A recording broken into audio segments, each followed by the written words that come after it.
नमस्कार दोस्तों, जुड़ने के लिए धन्यवाद। आज हम लोग बिहार में जो ये स्टूडेंट प्रोटेस्ट चल रहा है उसको समझने की कोशिश करेंगे। थोड़ा लेट कवर कर रहा हूँ क्योंकि मेरे को भी कल इसके बारे में पता चला। मतलब बात वही है कि यदि आप टीवी और मोबाइल से दूर बैठे हो तो आपको लगता है कि दुनिया में सब ठीक ही चल रहा है, अमन शांति है। मैं भी ये जो कुछ मेरा ऑफिस वर्क थे या फैमिली कमिटमेंट था उसके कारण से पिछले 2-3 दिनों से न्यूज़ फॉलो नहीं कर पा रहा था। पर कल जब देखा तो मैं चौंक गया। मेरे को लगा यार ये देश में हो क्या रहा है। मतलब हर 6 महीने में कोई ना कोई जाके सड़क पे बैठ जा रहा है, बस जला दे रहा है, ट्रेन फूंक दे रहा है, पटरियाँ उखाड़ दे रहा है। तो थोड़ा मेरे लिए वो काफ़ी कहते हैं ना चौंकने जैसा था कि अचानक से ये चीज़ कहाँ से आ गई। तो चीज़ों को समझने के लिए जब मैं सर्फ करने लगा सोशल मीडिया, यूट्यूब वगैरह, तो एज यूजुअल आप देखोगे कि एक ही कहानी के डिफरेंट वर्जन घूम रहे हैं। पर जो मेरा सच होता है हमेशा वो होता है जो मैं खुद विटनेस करता हूँ, मैं अपने आसपास देखता हूँ, या मेरे से जुड़े लोग जो दूसरे शहरों में दूसरी जगह पे हैं या उनसे जुड़े लोग बताते हैं कि ये चीज़ है धरातल पे। तो उसके लिए फिर मैंने पटना में ही अपने जीजा जी, अपने दूसरे रिलेटिव या दोस्तों से बात करने की कोशिश की, समझने की कोशिश की कि उनके नज़रिए में चीज़ें कैसी हैं या धरातल पर सच क्या है। तो क्योंकि मेरी तरह वो भी तो उस कैंडिडेट नहीं है ना, उस एग्ज़ाम में जो ये प्रोटेस्ट कर रहे हैं या उन पे अब बीती है, राइट। मैं भी जैसे चीज़ों को यहाँ वहाँ से देख के और उसके सोर्स में जाके पता करने की कोशिश कर रहा हूँ कि सच क्या है। तो वो लोग का भी जो कहते हैं ना नज़रिया है या व्यू है इस इशू को लेकर, वो वैसा ही है जैसे कि वो जो चैनल देख रहे हैं और जो दिखा रहा है, तो उनके पास भी वही आधा अधूरा सच है। पर फिर मेरा अपना कजन ब्रदर, मेरे चाचा जी का लड़का मनीष, वो भी इस एग्ज़ाम में अपेयर हुआ था और उसका भी नहीं हुआ है। तो जाहिर बात वही मायूसी था। तो मैंने उससे बात किया, तो मजाक से शुरुआत की मैंने कि भाई तू भी गया था क्या प्रोटेस्ट में। तो उसका कहना था कि नहीं भैया मैं नहीं गया था, मैं घर पर ही था, पर जो हुआ है वो तो गलत ही हुआ है। मैं बोला हाँ मनीष, मैं इसलिए तेरे से बात कर रहा हूँ कि तेरे मन में क्या चल रहा है, क्योंकि जो तेरे मन में चल रहा होगा वही वो जो 1,20,00,000 जो और स्टूडेंट है जिनका सिलेक्शन नहीं हुआ है, तो उनके मन में भी कहीं ना कहीं वही भाव हो गए। तो वही मैं जानना चाहता हूँ कि है क्या आखिर। सारे जो मैं देख रहा हूँ न्यूज़ चैनल्स वगैरह डिफरेंट चीज़ें जो लोग बता रहे हैं, तो तेरे पर्सपेक्टिव से, क्योंकि तू खुद एक कैंडिडेट था और तेरा भी सिलेक्शन नहीं हुआ है, तो क्या प्रॉब्लम है। आई मीन चीज़ें कहाँ गड़बड़ हो गई। तो उसे लगा मैं 1 घंटे तक मैंने बात किया और चीज़ों को समझा उसके नज़रिए से। और उस बातचीत के दौरान जब मैंने उसको अपने नज़रिए से बताया कि चीज़ों को ऐसे भी देखा जा सकता है, तो वो भी उससे एग्री हुआ। मेरे को लगा कहीं ना कहीं उसका गुस्सा कम हुआ है। तो अगर इसको समराइज करूं, जो भी मेरा उससे बात हुआ, तो उसके 3 शिकायतें कह लो जो उसको फील हो रहा है कि ये एक तरह से नाइंसाफ़ी है। वो उसमें एक तो यही था कि भाई एग्ज़ाम अनाउंस कर दिया 3 साल पहले और अभी तक लटका के रखा, एग्ज़ाम नहीं लिया। दूसरा जो NTPC non technical popular category के जो एग्ज़ाम का पहले स्टेज का जो रिज़ल्ट आया है, सीबीटी कॉमन बेस्ड टेस्ट जो होता है पहले स्टेज का, उसका कहना था उसमें गवर्नमेंट ने बोला था कि हम 20 टाइम वैकेंसी निकालेंगे और उन्होंने जस्ट 11 टाइम जो कैंडिडेट को सिलेक्ट किया है, ठीक है। और उसके अलावा उन्होंने क्या किया है कि एक ही सीट पे मल्टीपल स्टूडेंट पास हो गए हैं। तो आइडली स्पीकिंग जो गवर्नमेंट कह रही है कि उन्होंने 11 टाइम कैंडिडेट को फर्स्ट राउंड में सिलेक्ट किया है फॉर नेक्स्ट राउंड, वो भी डाटा एक तरह से गड़बड़ है, क्योंकि वो 11% नहीं होंगे, क्योंकि वो घट के और कम ही आएंगे। और तीसरा जो उसकी मेन शिकायत थी कि ये जो ग्रुप डी के एग्ज़ाम होते हैं, राइट, इसमें पहले सिंगल राउंड होता था और अब क्या है कि इसमें 2 राउंड कर दिया है, आरआरबी ने अनाउंस किया ऐसा। तो ये कुछ चीज़ें थी उसके मन के अंदर जो कड़वाहट पैदा कर रही थी और जिस तरह से वो चीज़ों को देख रहा था। तो मेरे को लग रहा था कि यार उसके बाद से उससे बात करके मेरे को ये लगा कि उसकी शिकायतें तो अपनी जगह पे जायज़ है, पर कहीं ना कहीं ये जो लोग सड़कों पे हैं उसको रोका जा सकता था, उसको किसी और तरीके से समझा के उनको काम डाउन किया जा सकता था। तो हम यही देखेंगे आज के इस बातचीत में कि जो ये स्टूडेंट सड़क पे हैं, जो उनके साथ वो नाइंसाफ़ी का भाव है, वो कितना सच है, कहाँ से आया, क्यों आया। और उसके बाद फिर हम ये भी समझने की कोशिश करेंगे कि ये भी एक लोकलाइज्ड प्रोटेस्ट क्यों है, क्यों ये बिहार के स्टूडेंट ही प्रोटेस्ट कर रहे हैं। इस बात को भी हम समझने की कोशिश करेंगे, जबकि बाकी स्टेट के लोग या स्टूडेंट इसमें इन्वॉल्व नहीं है। तो चलिए चीज़ों को देखते हैं मेरी आंखों से। वेरी लॉन्ग रिक्रूटमेंट प्रोसेस, ये जो चीज़ है, जो सरकार किसी भी वैकेंसी को या किसी भी जॉब को 2-3 साल तक खींचती रहती है, ये कोई एक इमीडिएट कारण नहीं है इस प्रोटेस्ट का। मैं नहीं कहूँगा ये इमीडिएट कारण है, पर कहीं ना कहीं स्टूडेंट्स में जो ये गुस्सा है और कह लिए कि वो फ्रस्ट्रेशन है, उसके पीछे जड़ में कहीं ना कहीं ये भी है। आप सोचो, बीजेपी ने 2019 इलेक्शन से पहले, जस्ट 1 महीने पहले 35,000 NTPC, जो कहते हैं नॉन टेक्निकल पॉपुलर कैटेगरी, जिसमें आप स्टेशन मास्टर वगैरह सेलेक्ट करते हैं, उसका अनाउंसमेंट किया। और साथ ही साथ करीब 1,40,000 के ग्रुप डी के वैकेंसीज का अनाउंसमेंट किया। और अब 3 साल बीत चुके हैं, 2022 आ गया है और अभी तक उन्होंने ग्रुप डी का एग्ज़ाम लिया तक नहीं है। NTPC के जो कहते हैं फर्स्ट CBT है, कंप्यूटर बेस्ड टेस्ट, उसका रिजल्ट उन्होंने अभी अनाउंस किया, राइट। तो इसमें सरकार का अपना पक्ष है कि भाई कोरोना हो गया था, या अभी हमें एग्ज़ाम नए तरीके से कंडक्ट कराना पड़ रहा था, बड़े सारे नंबर में कैंडिडेट थे, तो इसलिए ये टाइम लग गया। बट ये एक तरह से कह लो आप एक एक्सक्यूज़ की तरह ही है, क्योंकि कोरोना काल में इलेक्शन तो कहीं नहीं रुका। अभी यूपी में ही जो इलेक्शन हो रहा है उसमें 20 करोड़ लोग वोट करेंगे, और वो तो 1 महीने में आप मैनेज कर ले रहे हो, सारा आपने डेट शेड्यूल वगैरह बना दिया। तो उसी तरह आप चाहते तो ये वैकेंसीज़ को भी प्राइवेटाइज करके, और इनको भी आप एक कहते हैं ना, चलो थोड़ा बहुत डिले समझ आता है, आप इसको फील कर सकते थे। बट इसको तो पंचवर्षीय योजना बना रखा है कि मान लो एक इलेक्शन से पहले वैकेंसी अनाउंस करो, उसके नाम पे वोट ले लो, और फिर जब अगला इलेक्शन आए उसके जस्ट 1 साल पहले आप उसको ज्वाइनिंग वगैरह कराओ और उसके नाम पे अगले इलेक्शन में वोट ले लो। और ये सरकारी नौकरियों का जो ये तरीका है ना, ये कोई नया नहीं है। मैं भी बिहार का ही हूँ, मैं भी पहले गवर्नमेंट जॉब एस्पायरेंट ही था। प्राइवेट सेक्टर में आने से पहले मैंने IAS, BPSC और PO वगैरह के एग्जाम अटैम्प्ट किए थे, CDS, NDS, NDA वगैरह। तो BPSC का सोचो कि हाल क्या था कि जब मैं 25 साल का हुआ था तब तक मैं एलिजिबल ही नहीं हुआ था उसको अप्लाई करने के लिए, क्योंकि उन्होंने पिछली वैकेंसियाँ ही नहीं भरी थी। तो जो वो फॉर्म निकालते थे उसमें डेट मांगते थे, भाई आप 21 साल के 5 साल पहले होने चाहिए। SBI PO का मैंने फॉर्म भरा था जब MCA फर्स्ट ईयर में था, और जब तक उसका मैंने प्री मेन क्लियर किया और इंटरव्यू का कॉल आया, जब तक मेरा MCA कंप्लीट हो गया था और मैं 6 महीने से जॉब भी कर रहा था। तो कहने का मतलब है कि ये समस्या कोई जो सरकार का जो ये लचीलापन है या चीज़ को लटकाए रखने का, ये नौकरियों को या उसको अपने पॉलिटिकल एजेंडा के लिए यूज़ करने का, ये कोई नया नहीं है। और कोई सरकार इसकी तरफ ध्यान भी नहीं दे रही, क्योंकि जनता भी एक्सेप्ट कर चुकी है कि भाई हाँ 2-3 साल लगते ही लगते हैं। बट इससे बहुत बड़ा नुकसान होता है। एटलीस्ट वो लोग जो एक गवर्नमेंट जॉब को ही अपना कहते हैं बना के रखते हैं मकसद, तो वो इसके पीछे अटके रहते हैं, वेट करते रहते हैं, और उनके वो 2-3 साल ख़राब होते रहते हैं। जब तक उम्मीद रहती है बंदा किसी चीज़ से जुड़ा रहता है।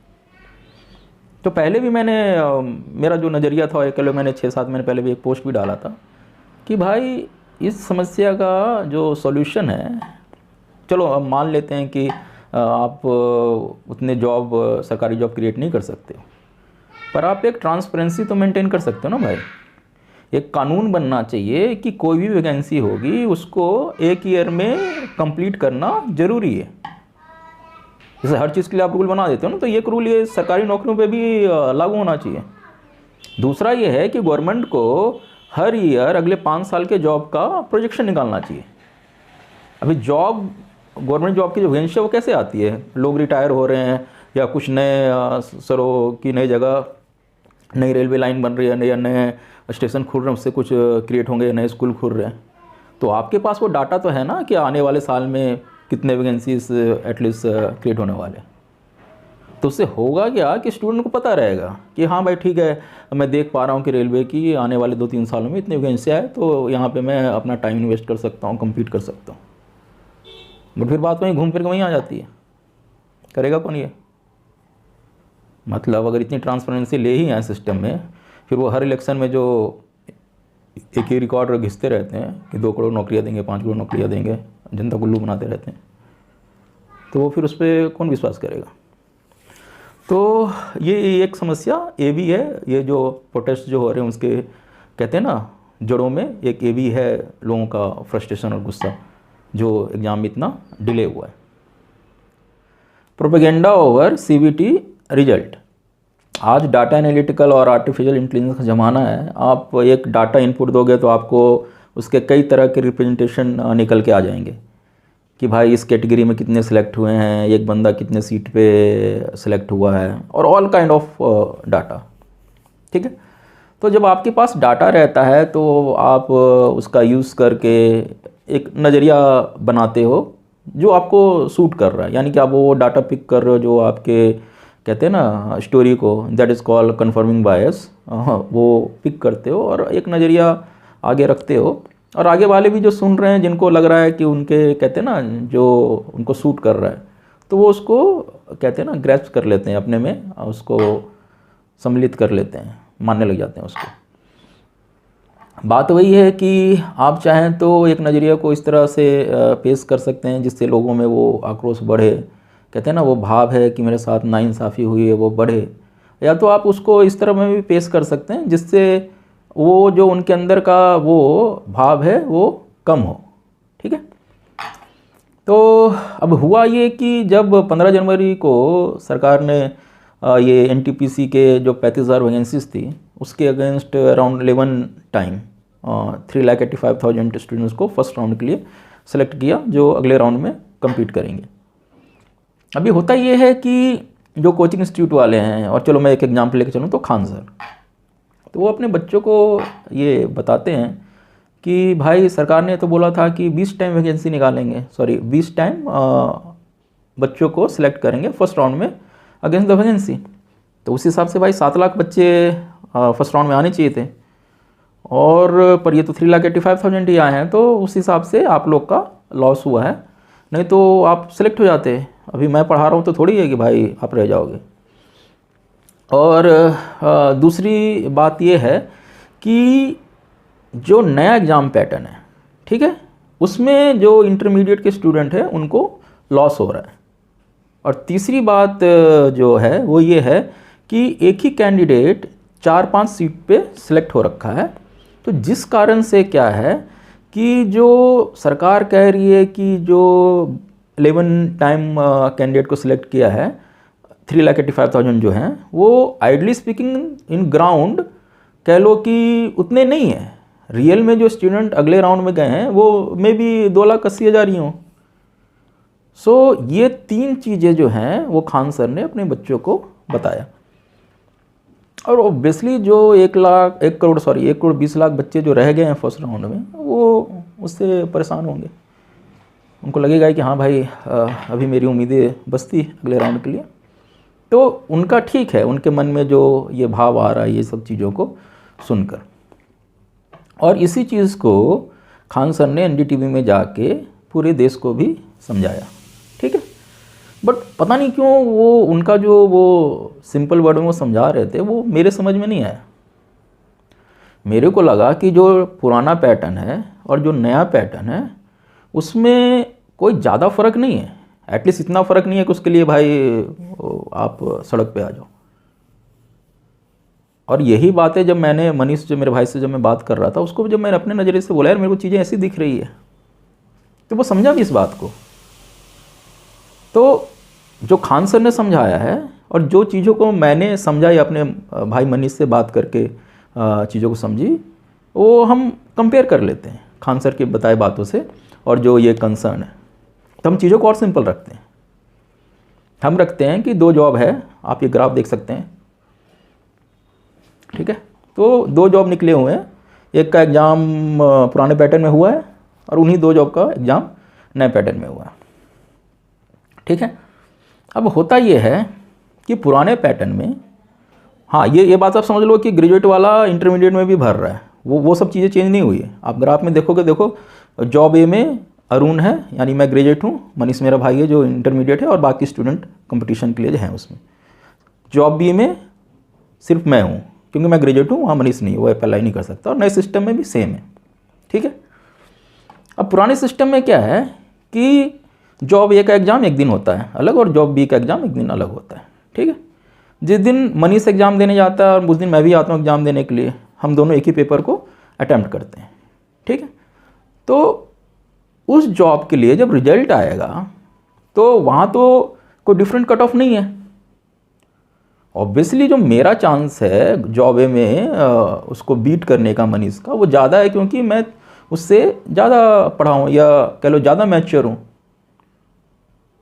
तो वहाँ पे तो उल्टा उसको लॉस है कि उस सेम कट ऑफ पे उसको मेरे को बीट करना है। अब नए पैटर्न में क्या है कि दोनों जो जॉब ए जॉब बी का एग्ज़ाम कॉमन लिया जा रहा है। उसके पीछे सरकार का कारण हो सकता है कि इतने लोगों का एग्ज़ाम लेना था और वो अलग अलग लेने से अच्छा एक कॉमन डायरेक्शन में जाए, उनका जो भी लॉजिक रहा होगा, ठीक है। बट आप सोचो इस पैटर्न में एग्ज़ाम हो रहा है और कट ऑफ सेट किया गया है। आप देखो कि जो इंटरमीडिएट वाला स्टूडेंट है उसी पेपर को अगर वो 83 नंबर लाता है तो आगे पास हो जाएगा, और जो ग्रेजुएट वाला है वो 96 नंबर लाएगा तब आगे पास होगा। तो मेरे ख्याल से ये तो ज़्यादा कहते हैं ना इक्वलिटी वाला कंडीशन है। आप सोचो जॉब ए में पहले कंडीशन में मनीष को भी मेरे जितना ही नंबर लाना था तब पास होता, और इस पैटर्न में वो अगर 83 भी लाएगा तो पास हो सकता है, और मैं 96 लाऊंगा तो पास होगा। तो इसने तो एक कहते हैं ना इक्विवेलेंट क्रिएट किया है।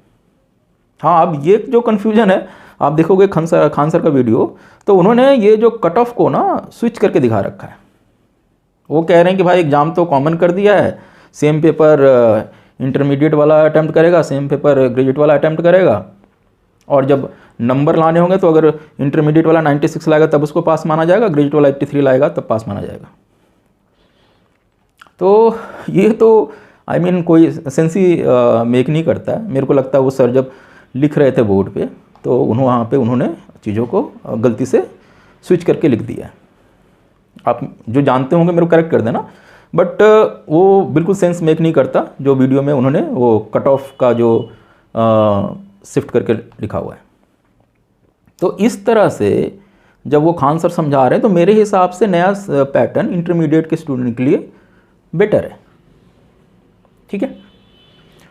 दूसरी चीज़ आप देखो तो भाई वहाँ जॉब ए में फाइनली मान लो पुराने पैटर्न में गवर्नमेंट ने अनाउंस किया होता, तो भाई 11 टाइम आप लेके चलो तो 110 बच्चे जॉब ए के लिए पुराने पैटर्न में बाहर आते, 110 बच्चे जॉब बी के लिए बाहर आते, और टोटल आपके 220 होते मान लो कि। अभी वही बात है कि मान लो कि नए पैटर्न में भी 220 बच्चे बाहर आए आपके, ठीक है। अरे भाई तो पुराने पैटर्न में भी तो सेम था ना, पुराने पैटर्न में भी तो मैं कैपेबल था, तो मैं मनीष को बीट करके मैं जॉब ए में भी मेरा नाम है और जॉब बी में भी मेरा नाम है। तो नए पैटर्न में भी वही है कि मेरा नाम अगले राउंड के लिए भी है, कट ऑफ का जो आप कह लीजिए कि हाँ भाई मैंने 83 नंबर लाया है, और मान लो कि सॉरी मनीष ने 83 लाया है और मैं 96 लाया हूँ, तो मैं अगले राउंड में पहुँच गया हूँ। तो यहाँ पे भी कोई वेरिएंस नहीं है। अब लोगों का ये भी कहना है कि भाई देखो अब एक बंदा 5 सीट पे है, तो अगर मान लो एक जॉब वो पकड़ लेगा तो बाकी 4 सीटें खाली रह जाएगी। ये तो बहुत बड़ा आई मीन कहते हैं ना मिस इन्फॉर्मेशन। वो सेम आप पुराने सिस्टम में भी उठा के चलो तो मान लो कि मनीष मेरे से नीचे रह जाता पुराने सिस्टम में, मैं जॉब ए में भी क्लियर कर जाता, मैं जॉब बी में भी क्लियर कर जाता, तो ऑब्वियसली मैं जॉब बी जब सेलेक्ट कर लूँगा, जॉब ए खाली छोड़ दूँगा, तो जो मेरे नीचे हैं वो आते हैं, वो वेटिंग लिस्ट का कॉन्सेप्ट रहता है, वो ऊपर आके उस वैकेंसी को फिल करते हैं। अब ऐसा तो है नहीं ना भाई कि आप सोचो 10-20 वैकेंसी हैं और मैंने 25 ही स्टूडेंट निकाले तो वेटिंग लिस्ट कहाँ रहेगी। आपने 20 वैकेंसी के लिए 220 कह लो कि सीटें निकाल रखी है, तो बेसिकली वेटिंग लिस्ट लंबी रहती है। वही चीज़ यहाँ भी है। एक स्टूडेंट अगर 4-5 सीट पे मान लो पोस्ट के लिए अगले राउंड में फाइट कर रहा है और वो कल को एक ही पोस्ट पर करता है, तो सेम सिचुएशन आज भी है। जो लोग बाकी 3,85,000 लोग हैं उसमें से कोई ना कोई आएगा। ऐसा तो है नहीं भाई कि अभी भी आप सोचो 35,000 ही सिलेक्ट होने वाले हैं, ठीक है, तो वेटिंग लिस्ट अभी भी रहने वाली है। तो ये भी इन्फॉर्मेशन है जो इसको इस तरह से समझाया जा सकता था। अब दूसरी जो मेन कहते हैं ना जो इम्पैक्ट डालता है, वो बात यह है कि भाई सरकार ने बोला था कि 20 टाइम स्टूडेंट को लेंगे और लिया सिर्फ 11 टाइम का। तो अब यहाँ पे वही बात है कि आप उस इन्फॉर्मेशन को पकड़ के बैठ जाते हो जो आपको सूट कर रहा है, ठीक है। अब मैंने लिंक डाल रखा है जब इसका जॉब का जो नोटिफिकेशन आया था, ठीक है। अगर आप अब जो नोटिफिकेशन आया था तो उसमें देखो ये साफ साफ लिखा हुआ है कि हम भाई 20 टाइम जो कहते हैं ना रफली 20 टाइम जॉब निकालेंगे, और डिपेंडिंग ऑन द कंडीशन, कहते हैं ना कि हमको लगेगा कि और ज़्यादा की ज़रूरत है या इतना ज़्यादा निकालने की ज़रूरत नहीं है, तो वी कैन उसको घटा बढ़ा हम सकते हैं। तो बट वो क्या होता है कि खान सर वो 20 को पकड़ के बैठे हुए हैं और उसके जो नीचे जो लाइन लिखी है उसको बिल्कुल भी लोगों को बता नहीं रहे। सो इससे क्या होता है कि जो जनता जो देख रही है उसको तो लगेगा ही कि भाई ये तो कहीं है था ही नहीं और सरकार ने आके अपने आप कर दिया। और मैं सही बताऊं, ये जो रिक्रूटमेंट प्रोसेस होता है ये कुछ उसके स्टैंडर्ड प्रोटोकॉल होते हैं। यानी आप जब वैकेंसी का एक कहते हो ना, वैकेंसी निकाल रहे हो आप, एक उस समय रफली दे रहे हो कि हम इतने स्टूडेंट लेंगे, यानी ओवर द टाइम। अभी के एग्जाम्पल ले लो, उनको डिसाइड लगता है कि भाई अगले राउंड में इतने की ज़रूरत नहीं है, हम इतने राउंड ऑफ स्टूडेंट कहते हैं ना इतने स्टूडेंट को लेंगे, they will be sufficient to fill the 35,000 vacancy.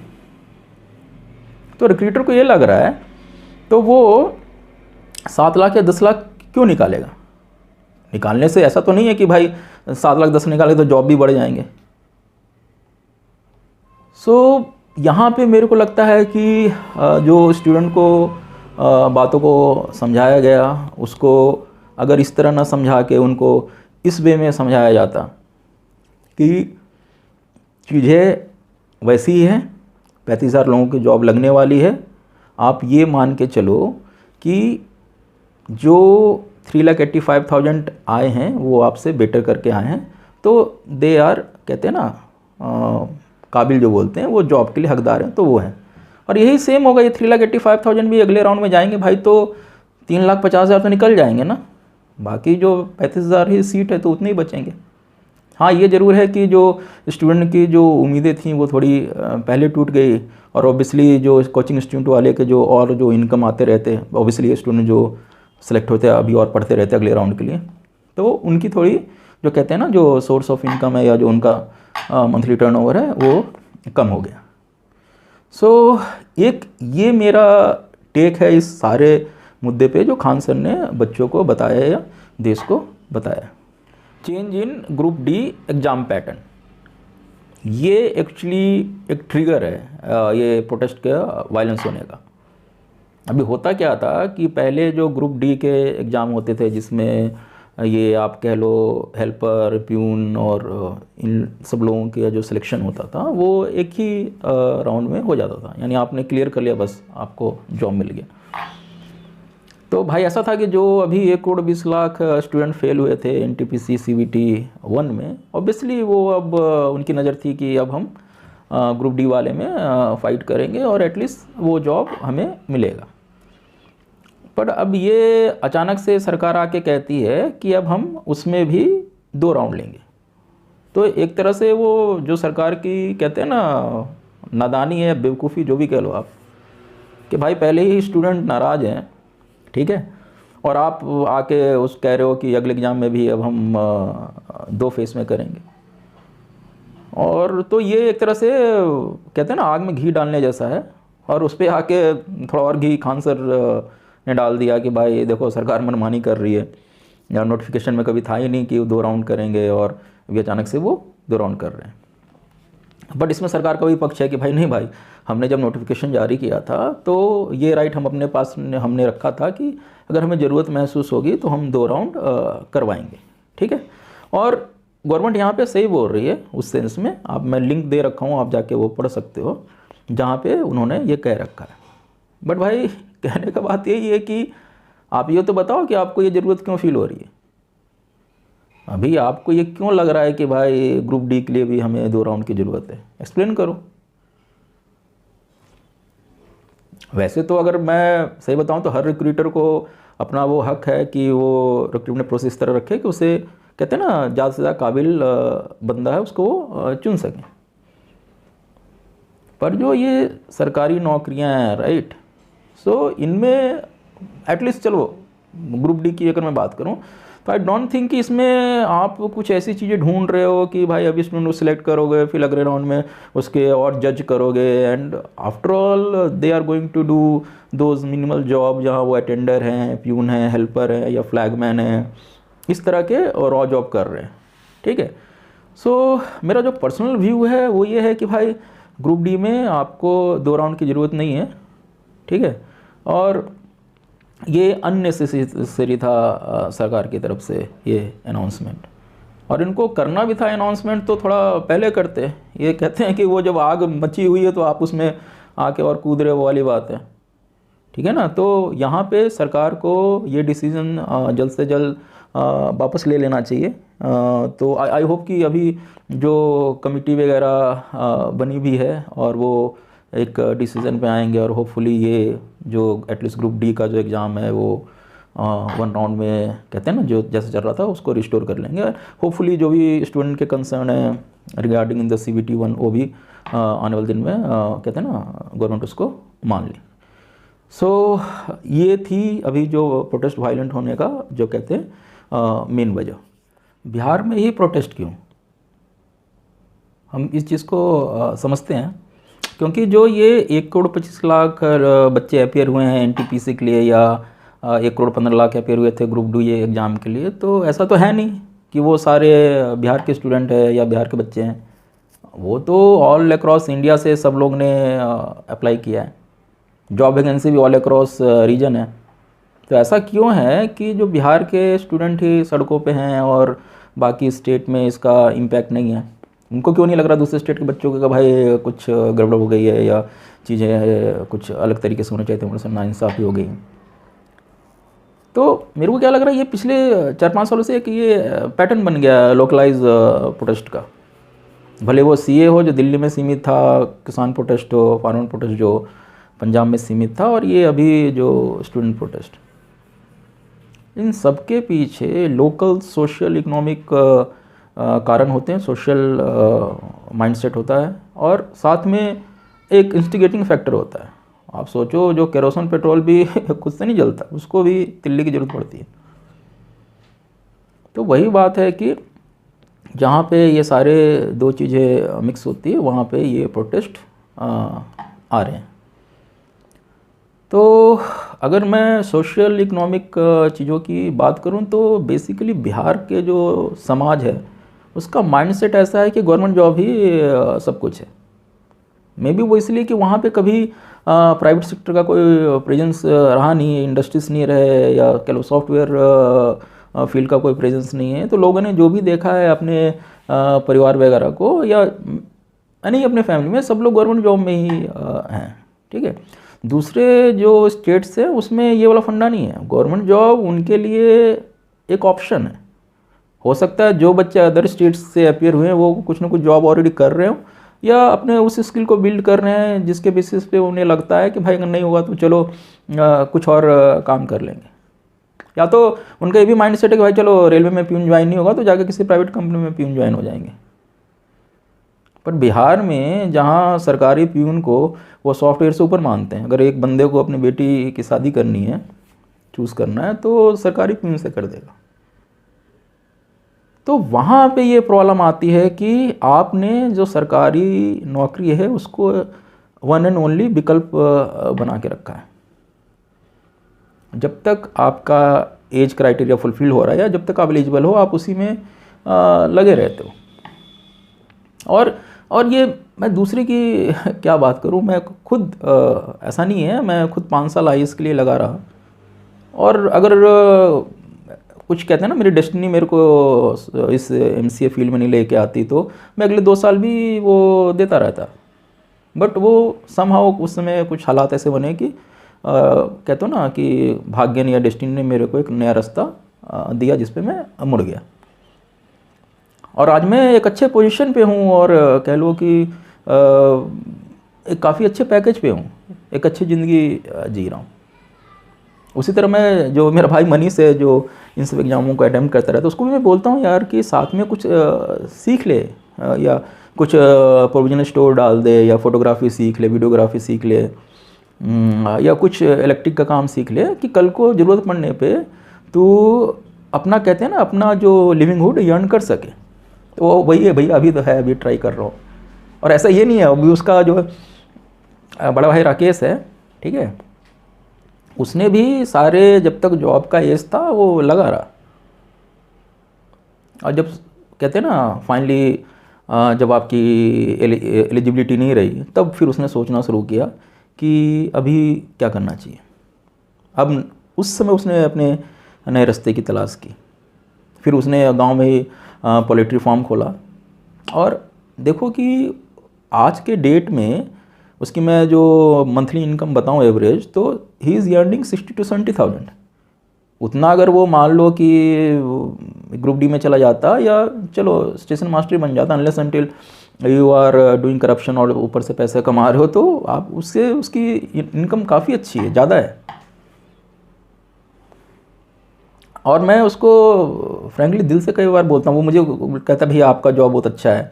मैं बोला यार मेरा जॉब जो भी अच्छा है, but you should be proud of your self, क्योंकि तू सिर्फ अपना परिवार का पेट नहीं पाल रहा, जो 2 लोग को तूने नौकरी पर रखा हुआ है, एक मान लीजिए उसका हेल्पर, एक जो वहाँ गार्ड वगैरह की तरह काम करता है, उनको भी वो 10,000 पे करता है, तो उनका भी पेट पल रहा है। तो इनडायरेक्टली स्पीकिंग तू मेरे से बेटर काम कर रहा है समाज के लिए। तूने 2 लोग को एक, कहते हैं ना, जीवन का साधन दे रखा है, तूने 2 लोग को जॉब दिया है। तो उसने ऑब्वियसली, वो हम भाइयों में क्या है कि मैं थोड़ा बीजेपी के सपोर्ट में हूँ, बाकी सब अगेंस्ट ही है, तो उसने मजाक में बोला कि भैया मोदी को भी जॉब दे देना चाहिए। मैं बोला भाई मोदी से अब क्या उम्मीद रखो, वो तो बंदा बोल के गया है कि भाई जॉब देने वाला बनो, मांगो नहीं। तो फिर हमने वही हंसी मजाक में वो बातें वहाँ हमारी ख़त्म हुई। बट इन शॉर्ट यही सच है बिहार के हर परिवार का, जहाँ पे उन्होंने अपने जो स्टूडेंट हैं, स्टूडेंट लोग ने अपने जीवन का मकसद एक गवर्नमेंट जॉब बना रखा है। तो ऑब्वियसली है कि जब आपको वो मकसद या वो सपना टूटता हुआ दिखता है तो आप हताश होते हो, राइट। आप में वो एक लगता है यार अब क्या करेंगे, वो जो स्टेज आ जाता है ना, जब आपको एवरीथिंग आपको फील होता है कि सब कुछ बर्बाद हो रहा है। तो वहाँ से फिर क्या होता है कि जो आप उस स्टेज पे हो और कोई बंदा आके आप थोड़ा सा आपको इंस्टिगेट करता है, rather than giving you proper direction, आपको चीज़ों को इस तरह समझाता है जिसमें वो आपका जो कहते हैं ना एंगर और बढ़ता है। तो उसी से फिर क्या होता है कि लोग जो अंदर का वो जो भाव है वो फूट के सड़क पे आ जाता है। अभी मैं सही बताऊं तो जब मैंने मनीष से बात की, उसको समझाया, तो इस बात को समझा। मैं बोला यार ये सारी, अब देखो इन सब लफड़े में क्या हुआ है कि जो 35,000 स्टूडेंट जो सिलेक्ट होने वाले थे वो और डिले हो जाएंगे, क्योंकि अब गवर्नमेंट कहते हैं ना कमेटी बना चुकी है और हो सकती है वो रिविजिट करे जो भी चीज़ें हैं, ठीक है। तो जो एग्ज़ाम प्लान था, जो 3,85,000 बंदे सेलेक्ट हुए थे, नेक्स्ट राउंड का एग्ज़ाम प्लान था नेक्स्ट मंथ, और मे बी 2-4 महीने की ज्वाइनिंग हुई, वो भी अब खिंच जाएगी। और मान लो कि ये जो गवर्नमेंट ने कमेटी बनाई है वो स्टूडेंट की सारी बातें मान ले, ठीक है। तो वो क्या करे, 20 टाइम स्टूडेंट को सिलेक्ट कर ले, यानी 7 लाख का रिजल्ट अनाउंस कर दे, और उनका 1 सीट 1 सिलेक्शन वाला जो भी है ना वो फंडा भी मान ले, और मान लो ओवरऑल फर्स्ट राउंड में 10 लाख बंदे आ जाए अगले राउंड के लिए। तो उससे भाई तुम्हारी वैकेंसी थोड़ी बढ़ रही है। आप इसको इस तरह मानो कि जो 3,85,000 सेलेक्ट हुए हैं वो आपसे बेटर करके आए हैं, जो क्राइटेरिया है कंपटीशन का, जो आपसे ज़्यादा नंबर आया वो अगले राउंड में पहुंच चुका है। तो ठीक है, वो अगले राउंड में जाएगा तो भाई वो 3,85,000 में भी तो भाई 3,50,000 बाहर ही निकलेंगे, 35,000 ही सिलेक्ट होके आएंगे ना। तो आप इन सारे चीज़ों को इस तरह से जोड़ रहे हो कि भाई गवर्नमेंट 3,50,000 की जगह 10 लाख जो कैंडिडेट को फर्स्ट राउंड में ले ले, तो उससे वैकेंसी तो नहीं बढ़नी है। हाँ, ये ज़रूर है कि जो आपका उम्मीद आज टूटा है वो जाके 6 महीने बाद टूटेगा।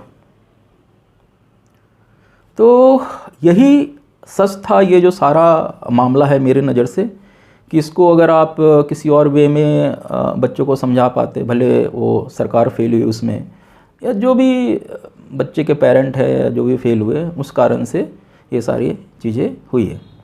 रही बात सरकार की गलतियों का, तो ऑब्वियसली पॉलिटिकल पार्टी हमेशा इसके लिए जिम्मेदार है। उन्होंने कभी इस पे ध्यान नहीं दिया है चीज़ों को। कहते हैं ना, मे बी क्योंकि जैसे मैंने पहले बोला कि जनता इस चीज़ को मान चुकी है, सरकारी का जो तरीका है इसी तरह लचीलापन है और खिंचता रहता है। और वैसे भी ये जो बेरोजगारी की समस्या है वो कोई एक दिन की समस्या नहीं है, और या एक दिन में वो ख़त्म होने की नहीं है। इसके लिए एक कहते हैं ना राजनीतिक दूरदर्शिता, एक राजनीतिक साहस की ज़रूरत है। कोई एक ऐसे लीडर की ज़रूरत है जो आके चीज़ों को ट्रांसपेरेंट वे में रखे, इस प्रॉब्लम को एक्सेप्ट करे कि भाई हाँ इतनी है बेरोजगार की समस्या, डाटा के साथ प्ले ना करें, इसको एक्सेप्ट करे और उस पर काम करने की कोशिश करे। चाहे तो जो स्ट्रॉन्ग एक्शन लेना हो वो ले। साथ ही साथ समाज की जो सोच है उसमें बदलाव की ज़रूरत है। अब ज़माना बदल गया है। अब आप मान लो कि कई सारे ऑप्शन हैं अभी आपके लिए। आप तो सोचो कि इतने सारे तरीके हैं कि आप में कुछ भी काबिलियत है तो आज आप एक अर्न कर सकते हो। कि ज़माना बदल रहा है, चीज़ें बदल रही है, तो अलग अलग तरह की अपॉर्चुनिटी आ रही है, और हमको भी अपने आप को थोड़ा बदल के, अपने माइंडसेट को बदल के, और कहते हैं ना अपने को उस काबिल हम बनाएं कि जो हमारी काबिलियत है उसके बेसिस पे हमें कुछ पैसा मिले। देखो हर जॉब का वही है, आप कुछ करके दे रहे हो तो बदले में रिटर्न में आपको कुछ वो पे कर रहे हैं। उम्मीद करता हूँ कि आने वाले दिनों में चीज़ों में एक अच्छा बदलाव होगा, और जस्ट उम्मीद करता हूँ कि ये जो समस्याएं हैं बेरोजगारी के उसमें भी कुछ सुधार होगा। नए जॉब खुलेंगे, नए लोग ऐसे आएंगे जो उस पोजीशन में होंगे जो दूसरे को जॉब दे सके, और हमारा समाज एक बेहतर समाज बन पाए। तो इसी उम्मीद के साथ अभी ख़त्म करता हूँ, फिर मिलेंगे। जय हिंद, वंदे मातरम।